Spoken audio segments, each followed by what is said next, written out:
Bonjour à tous les parents qui désirent le meilleur pour leurs enfants. Heureuse de vous retrouver. Je suis Eunice Tellereau du blog éduquersonenfant.com. Dans ma précédente vidéo, je vous ai fait une promesse que je vais honorer dans cette vidéo.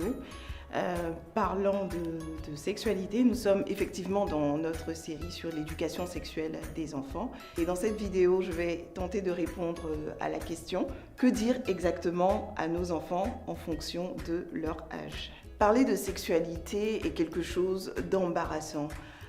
Pourquoi? Parce que pour la plupart d'entre nous, nos parents ne nous ont pas forcément parlé de ces choses-là. Et les parents de nos parents n'ont pas forcément parlé de ces choses-là avec eux non plus. Donc on se sent un petit peu dépourvu quand il s'agit d'aborder les grandes questions. Dans la pratique, les enfants, ils sont curieux et ils posent des questions. Maman, d'où viennent les bébés? Comment est-ce que le bébé qui est dans ton ventre va sortir? Comment et quand le bébé se forme dans le ventre de sa maman? Il y a pas mal de questions comme ça que les enfants posent qui sont assez embarrassantes. Il faut pouvoir leur donner les bonnes réponses.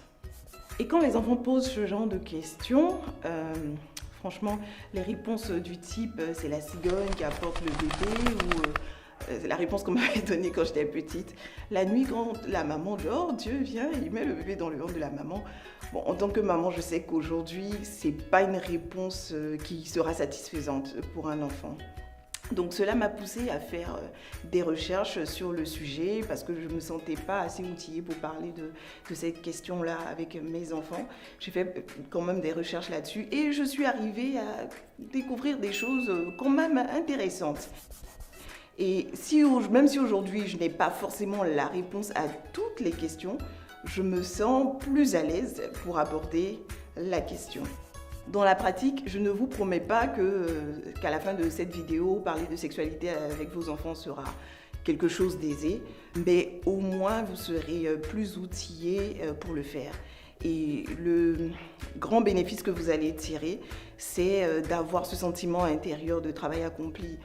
Vous saurez qu'en tant que parent, vous aurez fait votre part en ce qui concerne l'éducation sexuelle de vos enfants. Alors, comment parler de sexualité avec ses enfants? Ce qu'il faut savoir, c'est que l'éducation sexuelle des enfants se fait au fil de l'eau. La manière la plus appropriée est de procéder en le faisant au fil de l'eau. Un peu comme une perfusion, vous voyez, il y a chaque goutte qui tombe, voilà. Mais la perfusion, elle est très efficace. Il ne s'agit pas de convoquer son enfant un jour, viens t'asseoir devant moi, on va parler des grandes questions de la vie maintenant, et puis de donner tous les détails autour de la sexualité en une seule soirée à son enfant. Il faut plutôt le faire au fil de l'eau, en fonction de sa maturité. C'est important de savoir qu'avant l'âge de la puberté, donc quand les enfants ont l'âge préscolaire, ils ne sont vraiment pas obsédés par le sexe.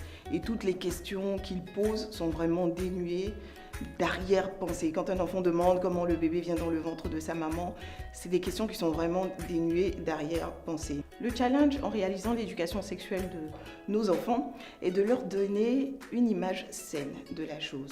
Le sexe ne doit pas être assimilé à quelque chose de sale, de mauvais, de pervers, de tabou, quelque chose qui fait honte, mais plutôt à quelque chose de sacré, quelque chose de précieux. C'est un don merveilleux que Dieu a fait à l'humanité et qui doit être accompagné de beaucoup de respect.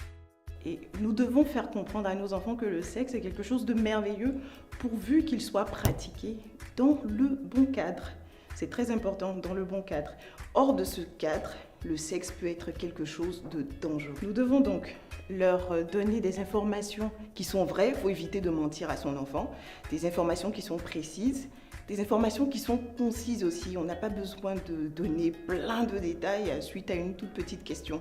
Et les enfants doivent comprendre, comme je le disais, que le sexe est quelque chose de sacré. Donc ils doivent eux-mêmes avoir du respect pour leur propre intimité. Ils doivent comprendre que chaque personne a une intimité qui ne doit pas être divulguée.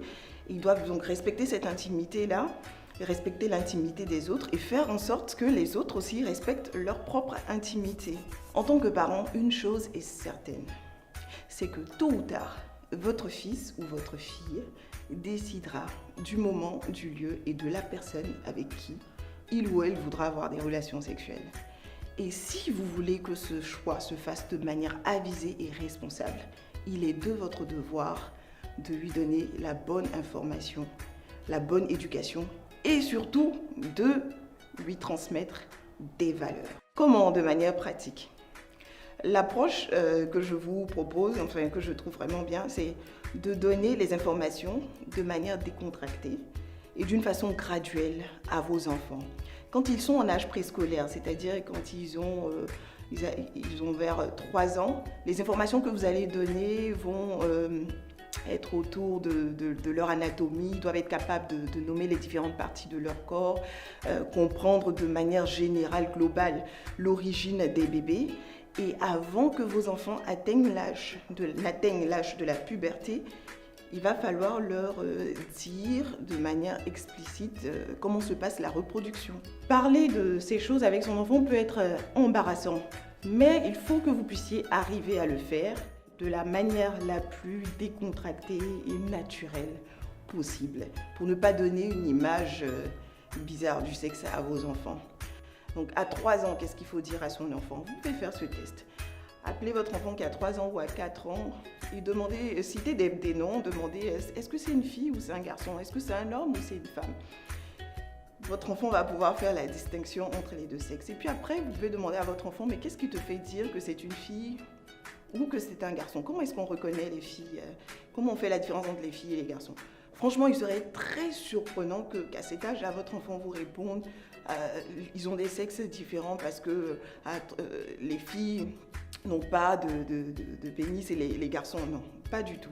Ils vont vous dire des choses du genre, c'est une fille parce qu'elle a des cheveux, elle a des robes, c'est un garçon parce qu'il a une barbe, c'est un homme parce qu'il a une barbe, ainsi de suite. Pour vous dire que le sujet du sexe n'est pas vraiment, c'est pas ça qu'il pense en premier. À 3 ans, votre enfant doit être capable de nommer les différentes parties de son corps. Et idéalement, pendant le moment du bain, quand il prend sa douche, vous lui apprenez à nommer correctement les parties de son corps. Ça, ce sont les yeux, ça c'est le nez, ça c'est la bouche, ça c'est la main. Et aussi, il doit apprendre à nommer ses parties génitales. Voilà les seins. Et après, pour les parties génitales, sous-notropiques, chez le garçon, on parle du kiki, chez la fille, c'est le toto. En Occident, on parle de zizi, de zézette. D'accord? Si vous êtes à l'aise avec ça, vous pouvez appeler kiki, toto, ou zizi, ou zézette. Mais vous pouvez aussi, vers 4-5 ans, donner le vrai nom qui est le sexe. Et sexe, c'est pas un mot vulgaire, ça fait partie du vocabulaire, ça fait partie de la langue française. Et c'est beaucoup moins grossier que d'autres noms que votre enfant pourra entendre à l'école de la part de ses amis.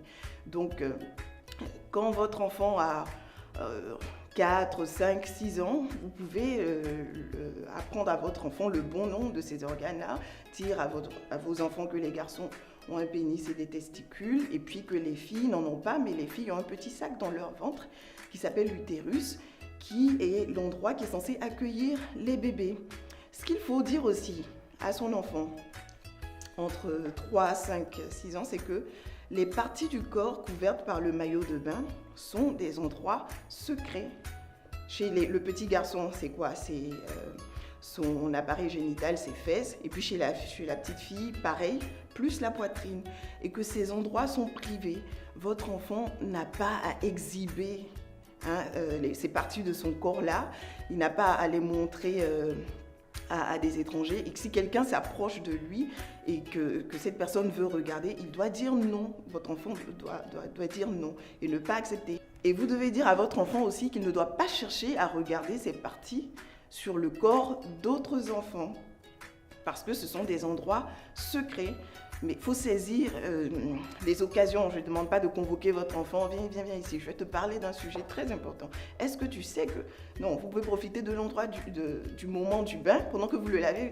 Voilà, ça c'est le kiki. Et le kiki, c'est aussi le sexe. C'est un endroit secret. Si quelqu'un veut regarder, qu'est-ce que tu dis? Non! Voilà. Et vous mimez la scène avec l'enfant.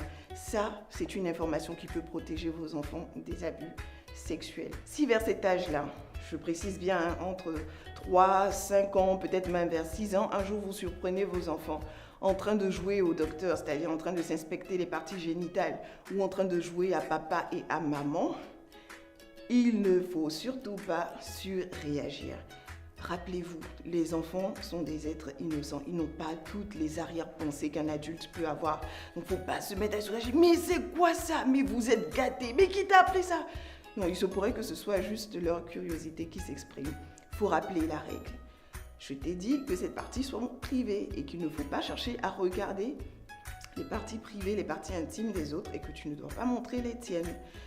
Et si vous ne l'aviez jamais fait auparavant, c'est l'occasion de le dire.